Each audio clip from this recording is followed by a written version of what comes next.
So I'll tell you guys one more story about the monocliffs before I go to bed here. A couple summers ago, I was up there with a couple of different friends, Mike and Ron. And Mike and Ron are kind of sort of crazy hippies that are, I don't know. It's hard to describe just what kind of space cases they are. It really is. But they're real space cases. I can't even get into that. But anyway, I was hanging out with them there, and they weren't from there at all. They're both from totally different parts of the earth. And we were living in Toronto together, not far from this place.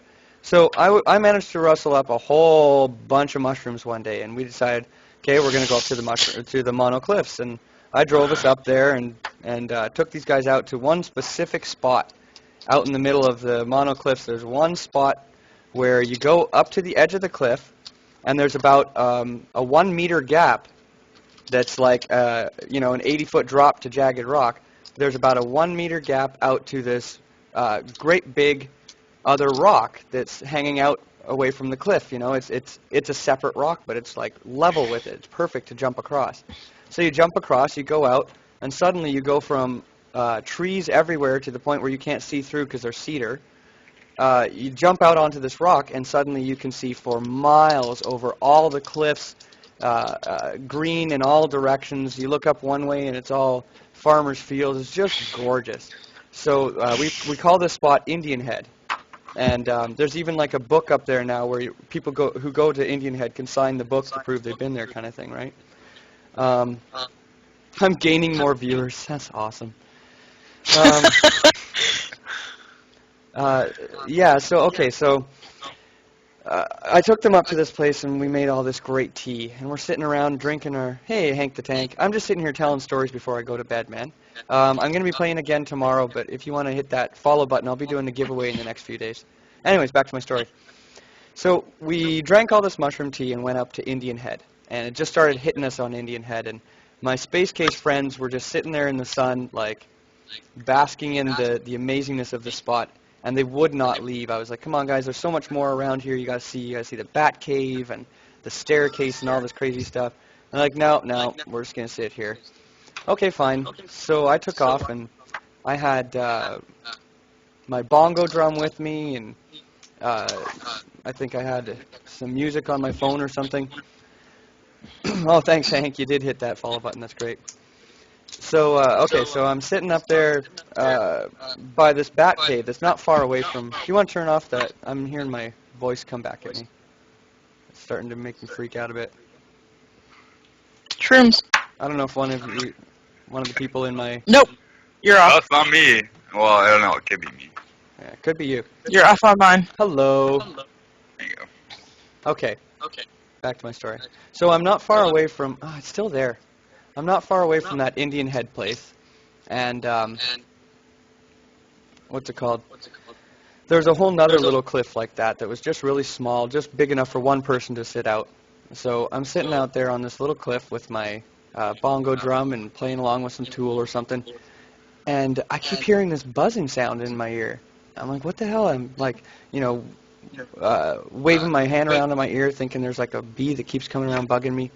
But I'd look, and there's nothing there. And, yeah, that echo is just brutal. Someone's got to do something about that echo. Well, Maybe it's you. I just took you from my speakers to my headphones. Yeah, maybe mute your stream. I don't know. My stream is muted. I don't know. It's always muted. I don't know. You're on my headphones now, so it's not me. I don't have speakers. Do you guys, on Skype, do you both have my stream muted? Yeah. Yep. Huh, that's really weird. Okay. Maybe it's coming through one of your headsets or something, too. Anyways, story. So I'm waving my hand around trying to get this bee away, and I keep looking, and there's nothing there. And finally I figure it out. I stopped playing the drum for a bit, and I could still hear it, and it sounded like the bee was, like, echoing. And that didn't make any sense, and I'm looking around. This doesn't make any sense. I look in my drum, and it's got a clear plastic head on it. I look in there, and there's this tiny little yellow and black yellow jacket. You know, those teeny tiny bees that can like hover in one place and jump from spot to spot real quick. And there's this tiny little yellow jacket inside my drum, just chilling in there. And so I kind of tapped my drum head, and he got a little bit scared and then came back up to the drum head. So I tapped it again, and he just sat there. So I start hitting the drum, and then I start banging on the drum, and then I start playing songs, and he's hanging out inside the drum while I'm smoking this thing to death. And this bee like hung out with me. After I stopped playing, he came out, and he literally, man, I'm sitting there looking off a cliff at this beautiful, again, I'm wasted on mushrooms.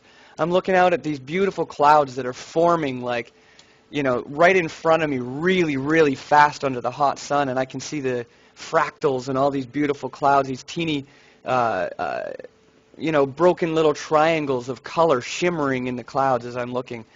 And what's it called? And this little bee is like sitting right next to me, and we're looking out together over the cliff, like he's sitting right next, you know, flying in the air right beside my head, looking where I'm looking.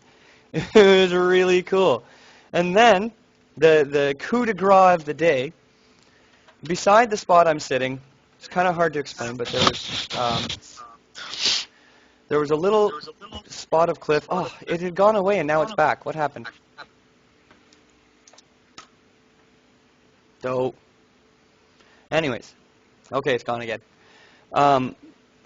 So there was a little piece of cliff that kind of went up on an angle, and again, these are cedar tree forests, and so it's like a carpet of green that you can kind of hold on to. It's not spiky. And so there's this little piece of cliff hanging out beside the cedar trees, and I walked up the little bit of cliff, grabbing onto the cedar trees with my hands behind me, and I'm kind of leaning out over this 150-foot cliff, holding on to nothing but cedar branches, and the wind starts to kind of blow a little bit, and here I am like, yeah, that makes sense, vibrations, yeah. The wind starts to blow a little bit, and I'm kind of blowing in the trees with it and just holding on to the trees as they kind of blow me around. And I really felt like I was like really inside the moment. I was connected to the earth and the universe and everything around as I'm in the sunlight, just letting the wind blow me around. And all of a sudden, only a few feet from my left ear, I hear this big whoop noise. And I look up, and there's this huge black turkey vulture that just opened up its wings and swooped down right in front of my face. The tip of its wings were like fucking 1.5 feet from my nose, man. And I'm looking at this thing as it goes by, and two more come right behind it, one a little lower, one a little higher. And the one a little higher, for some strange reason I still can't explain, I had this urge to put out my right hand, so I did. And as the one flew over me, a perfect little feather dropped off its wing and dropped right into my hand. That was the most intense moment of my existence.